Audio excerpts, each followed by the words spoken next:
Selamat pagi saudara yang terkasih dimanapun berada pada pagi hari ini.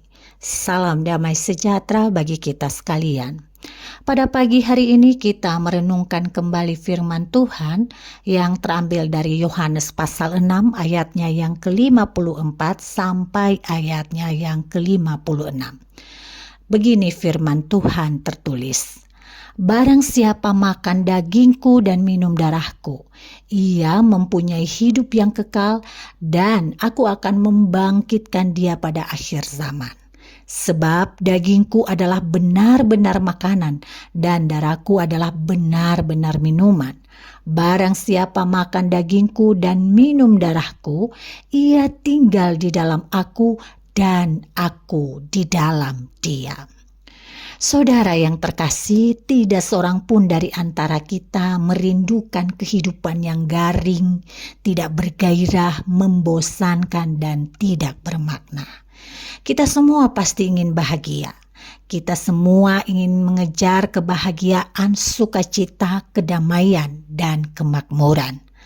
Hanya saja kita berbeda-beda dalam mengkonsep dan menempuh jalan untuk menemukan pencarian kita berupa kebahagiaan, ketenangan, kemakmuran, dan lainnya.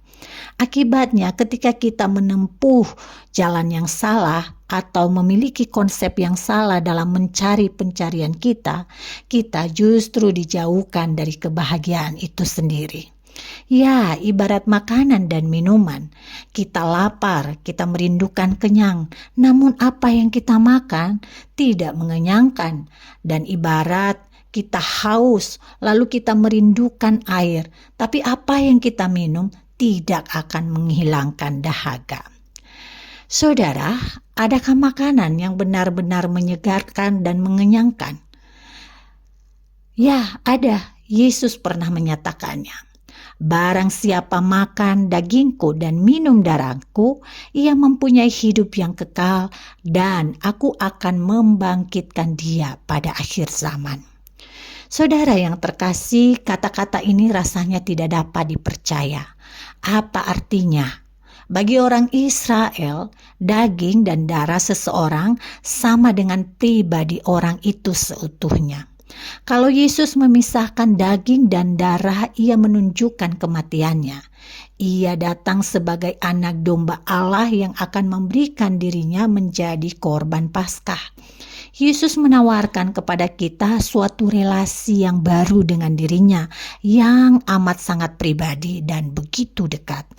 Relasi itu akan membawa kita masuk ke dalam hidup Allah dan memberi makan kepada hidup kita.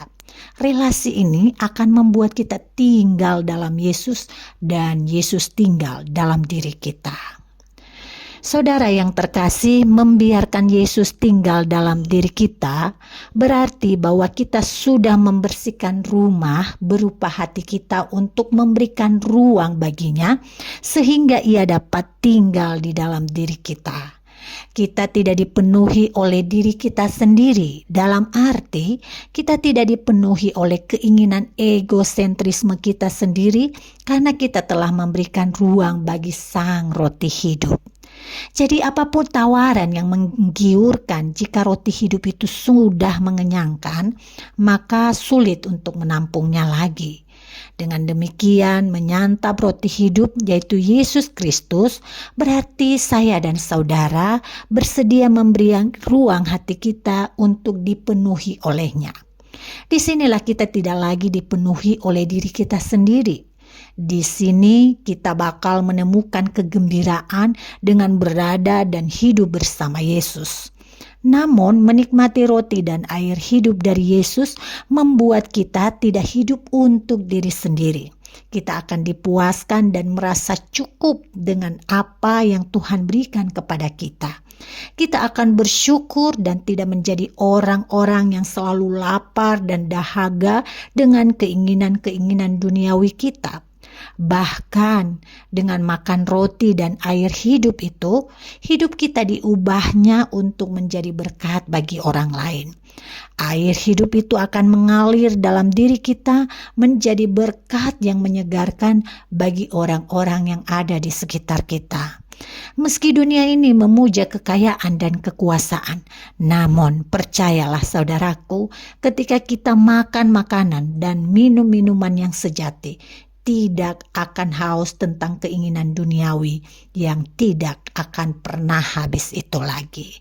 Tuhan memberkati kita semua. Mari kita berdoa. Terima kasih Bapa di surga, banyak hal yang kami syukuri karena Engkau berada sebagai Tuhan kami, bahkan memberikan hidup-Mu bagi kami, dan kami telah minum darah dan memakan roti hidup yang sejati yang bersumber dari-Mu. Bapa, kami bersyukur kami diingatkan oleh firman-Mu bahwa ketika kami makan roti dan minum air yang menghidupkan itu, kami lagi tidak haus oleh keinginan-keinginan manusiawi kami tidak bersungut-sungut lagi, bahkan kami merasa bersyukur untuk selalu melihat bagaimana Allah telah bekerja lebih dalam dan lebih luas dalam hidup kami. Bapa, tolonglah kami untuk menjalani hari-hari kami, agar kami tetap melihat bahwa kami telah dipenuhi oleh Allah dan telah dikenyangkan oleh Engkau, sehingga apapun tawaran dari luar sana yang menggiurkan kami tidak akan lagi memiliki ruang di dalam hati kami. Ya Bapa, biarlah Tuhan yang memimpin kami dan terus mengenyangkan kami di sepanjang hari ini sampai selama-lamanya. Di dalam nama Yesus Kristus kami sungguh bersyukur. Amin.